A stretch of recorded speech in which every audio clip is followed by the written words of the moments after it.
Deuxième fonction de la qualité pour agir dans un intérêt déterminé. Parfois, est reconnue à certaines personnes qualité pour agir en justice afin de défendre l'intérêt d'autrui. D'emblée, cela paraît plus difficilement admissible. Et en effet, chacun a normalement en charge la défense de ses intérêts personnels. C'est le principe de l'indépendance juridique des personnes qui le commande, et aussi une raison de bon sens. Il faut se méfier des bonnes volontés, des bons samaritains. L'enfer est parfois pavé de bonnes intentions. Que chacun se mêle de ses affaires. À l'évidence, il ne saurait être question de priver un individu de son droit d'action en instituant un tiers pour agir à sa place au seul motif que ce tiers aurait plus de compétences pour ce faire, au motif que cette solution serait protectrice des intérêts de la personne. Et c'est ce que le Conseil constitutionnel est venu rappeler précisément dans une décision très importante du 25 juillet 1989 au sujet de l'action des syndicats pour la défense des intérêts des salariés. Le syndicat ne peut défendre les intérêts de salariés de son propre mouvement s'il n'a pas mis ceux-ci en situation de pouvoir s'y opposer. Nul n'est tenu de voir son action en justice exercée par autrui. Cela est d'autant plus normal que si une personne ne peut pas ou ne veut pas défendre elle-même sa cause, elle a la possibilité de donner mandat à autrui d'agir en son nom. Autrement dit, d'exercer son action par représentation. C'est ce qu'on appelle le mandat ad agendum, à ne pas confondre avec le mandat ad litem qui appartient à l'avocat pour accomplir les actes de la procédure au nom et pour le compte du plaideur. Si l'on est ainsi, si l'on est dans le registre du mandat, de la représentation dans l'exercice de l'action appartenant individuellement au titulaire du droit litigieux, la question n'est plus de qualité, elle n'est plus de recevabilité de la demande, la question a trait au pouvoir de représentation dans les actes de la procédure. C'est une condition de validité de la demande. Cette technique de la représentation est précisément utilisée très souvent dans le droit français pour assurer la défense en justice des intérêts d'autrui lorsqu'ils sont en souffrance. Ainsi, dans certaines hypothèses, les syndicats représentatifs se voient reconnaître par la loi la possibilité d'agir en justice pour la défense des intérêts personnels des salariés ou bien de certains salariés.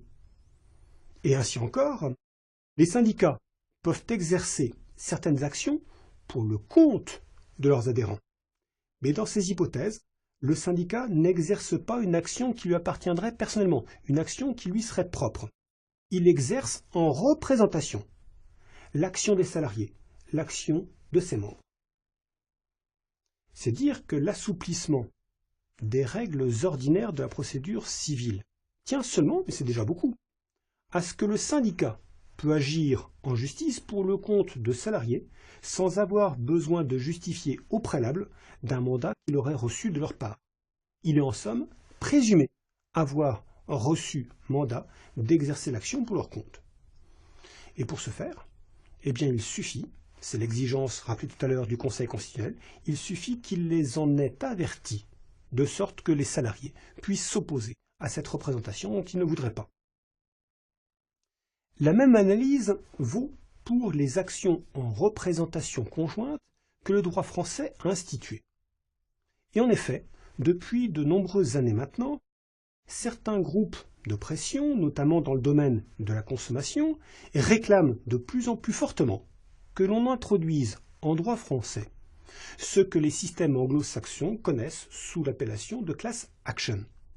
Ce sont des actions de groupe qui sont exercées par un avocat qui va se faire le champion d'une cause, avocat qui va demander réparation d'un préjudice collectif auprès d'un juge, à charge, une fois cette réparation obtenue, d'en redistribuer les bénéfices à toutes les personnes qui ont été individuellement touchées.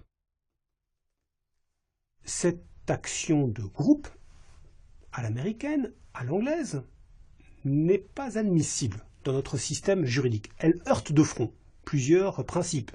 Les règles déontologiques qui s'appliquent aux avocats, la mission qui leur est dévolue, le rôle aussi limité du juge, dont la décision a autorité relative, et qui n'est pas institué pour prendre des décisions d'ordre réglementaire. Également, ces actions de groupe posent des difficultés d'articulation avec l'agencement technique de la procédure. Quoi qu'il en soit, on n'a pas voulu de ces actions pour ces raisons, mais surtout, évidemment, pour des raisons d'ordre économique. Et en effet, ces actions de groupe, ces class actions, sont grosses de risques économiques. Elles effraient très fortement les entrepreneurs, leurs représentants, parce qu'elles sont susceptibles aussi de porter en elles des formes de chantage plus ou moins feutrées. Quoi qu'il en soit, pour donner néanmoins satisfaction aux intérêts qui méritent d'être protégés, à ceux qui prétendent les défendre, aux associations de consommateurs, le législateur a consacré des actions dites en représentation conjointe.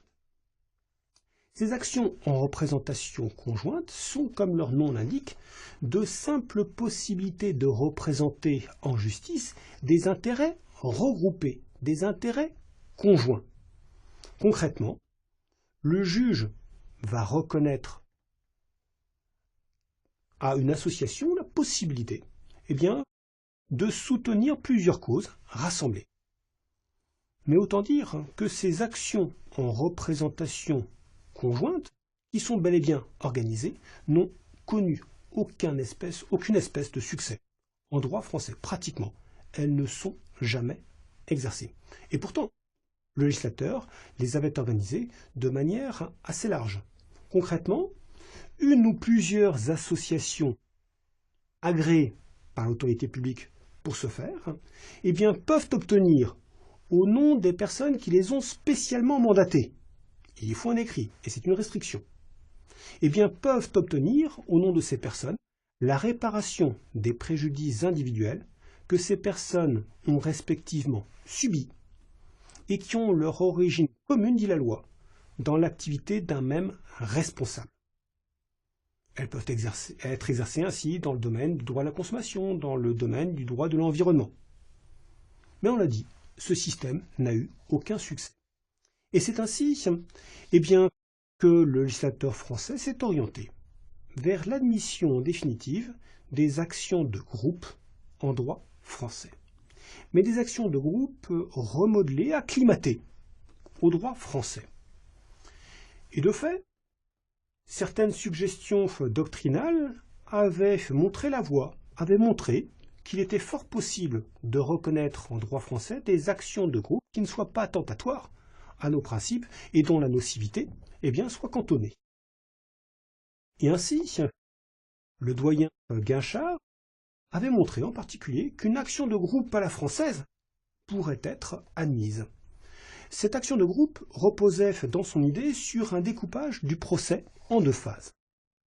Première phase, cela aurait consisté à rechercher par l'intermédiaire d'une association agréée un jugement déclaratif de responsabilité du professionnel auteur du préjudice de masse, avec à la clé une publicité du jugement financée par le professionnel et destinée à permettre aux victimes de ce préjudice de masse de se signaler pour s'associer à l'action exercée dans un premier temps par l'association.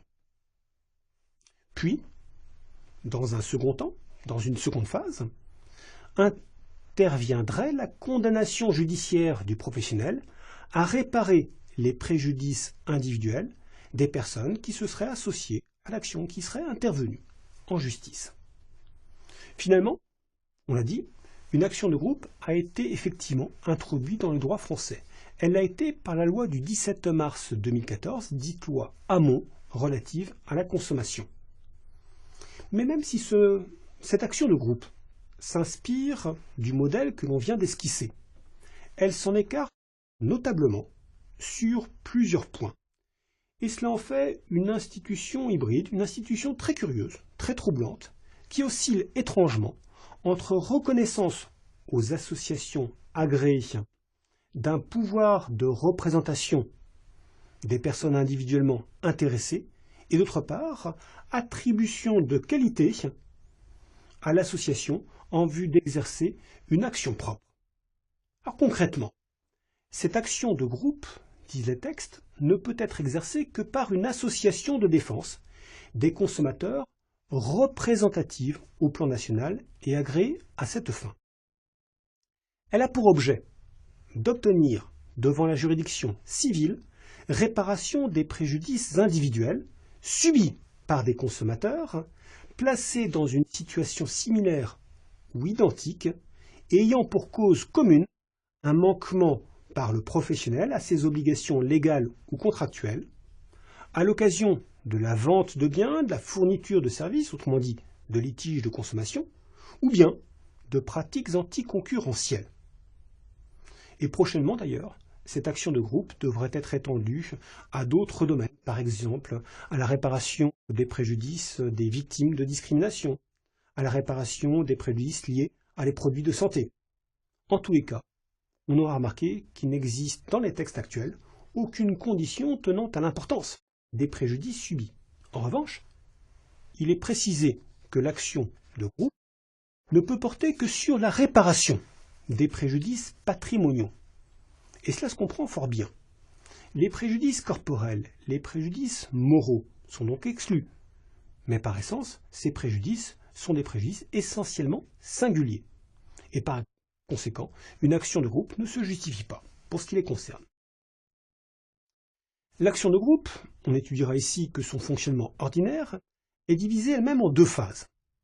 La première phase consiste dans la poursuite d'un jugement sur la responsabilité du professionnel. Ce jugement va être rendu donc à la demande de l'association agréée au vu des cas individuels qu'elle aura soumis au juge. Et si le juge admet la recevabilité de la demande qui lui est présentée, il définira alors le groupe des consommateurs à l'égard desquels la responsabilité du professionnel est engagée. Et il déterminera aussi les préjudices qui sont susceptibles d'être réparés dans le cadre de l'action de groupe. Ainsi, et c'est très remarquable, ainsi que leur montant ou les éléments permettant leur évaluation.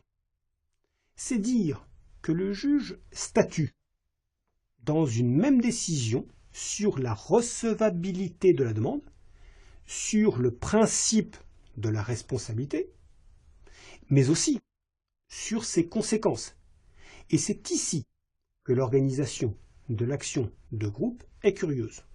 Dans le système préconisé par le doyen Guinchard, au cours de la première phase, il appartenait seulement au juge de se prononcer sur le principe même de la responsabilité. Le jugement était purement déclaratif de droit. Une fois la publicité faite, une fois les consommateurs associés à l'action, le juge aurait évalué les préjudices, aurait chiffré le montant des réparations individuelles. Ça n'est pas le système qui a été retenu. Dans le système doyen Guinchard, on était très proche d'un jugement mixte. Dans le système nouveau, on aboutit à une situation curieuse de déséquilibre. Le consommateur a en effet la possibilité de s'associer à une action dont il connaît déjà presque mathématiquement les résultats. Ce qui a fait dire à Nicolas Molfessis qu'on est en situation de déséquilibre procédural entre le professionnel et les consommateurs. Vraisemblablement, la loi a estimé que ce déséquilibre était une forme de compensation du déséquilibre des forces économiques existant entre le professionnel et les consommateurs à l'état individuel. Ceci étant dit, la situation offerte aux consommateurs est effectivement ainsi très confortable, parce que rien ne leur impose de s'associer à l'action de groupe, d'adhérer au groupe pour obtenir réparation dans le cadre de l'action exercée conjointement, exercée collectivement. Ils peuvent préférer poursuivre individuellement la réparation de leurs préjudices en agissant eux-mêmes en justice. Ceci étant dit, une fois que le jugement aura été ainsi rendu, on passera dans la deuxième phase, et cette deuxième phase c'est la phase d'exécution du jugement, de liquidation des préjudices individuels, s'il le faut, mais d'exécution surtout. Dans cette phase, il appartient aux professionnels d'indemniser les consommateurs qui se sont regroupés, les consommateurs qui ont décidé d'adhérer au groupe. Mais pour autant, l'association n'a pas perdu toute initiative. Au contraire, il est précisé que l'association représente les consommateurs, membres du groupe, qui n'ont pas été indemnisés dans les délais impartis, aux fins de l'exécution forcée du jugement de condamnation. Et cela fait dire à la circulaire d'application de la réforme que l'action de groupe change de nature d'une phase à l'autre. Dans la première phase, il y aurait une attribution de qualité à l'association pour exercer une action personnelle. Dans la seconde phase, elle exercerait l'action des consommateurs par représentation. Ce qui, à vrai dire, est une lecture très discutable de la loi, mais ce qui correspond peut-être, a priori, à cette situation. Une action, en somme, hybride. Remarquons pour finir qu'exceptionnellement, mais beaucoup plus certainement, le droit français consacre à proprement parler, parfois, une attribution de qualité pour la défense des intérêts d'autrui, sans représentation, une véritable attribution de qualité. L'hypothèse la plus claire est celle de l'action sociale dite ut singuli. C'est une action qui permet à chaque associé, en cas de défaillance des organes de représentation de la société, d'agir en réparation du préjudice subi par la société du fait de ses mandataires sociaux. On suppose que les dirigeants, les représentants de la société ont commis une faute, ce sont eux qui sont chargés de la représenter en justice, on imagine bien qu'ils ne le feront pas. Dans ce cas, la loi permet aux associés d'exercer pour le compte de la société l'action en réparation des fautes qui lui appartient. Par hypothèse, il n'y a pas alors de véritable représentation de la société. Les associés n'ont aucun pouvoir de représentation. Il n'y en a pas moins substitution de ces associés dans l'exercice des droits de la société. Et à preuve d'ailleurs, le résultat de l'action en réparation va tomber dans le patrimoine de la société. Il n'appartiendra pas, il ne reviendra pas aux salariés qui ont agi. Et cette substitution n'est admise encore une fois que parce que les associés ont un intérêt indirect à l'exercice de l'action et parce qu'il y a défaillance des organes de représentation de la société. L'attribution spéciale de qualité pour la défense des intérêts d'autrui, dans ce cas, on l'aura remarqué, ne se heurte à aucun des obstacles théoriques qui interdisent en principe d'agir pour la défense des intérêts d'autrui.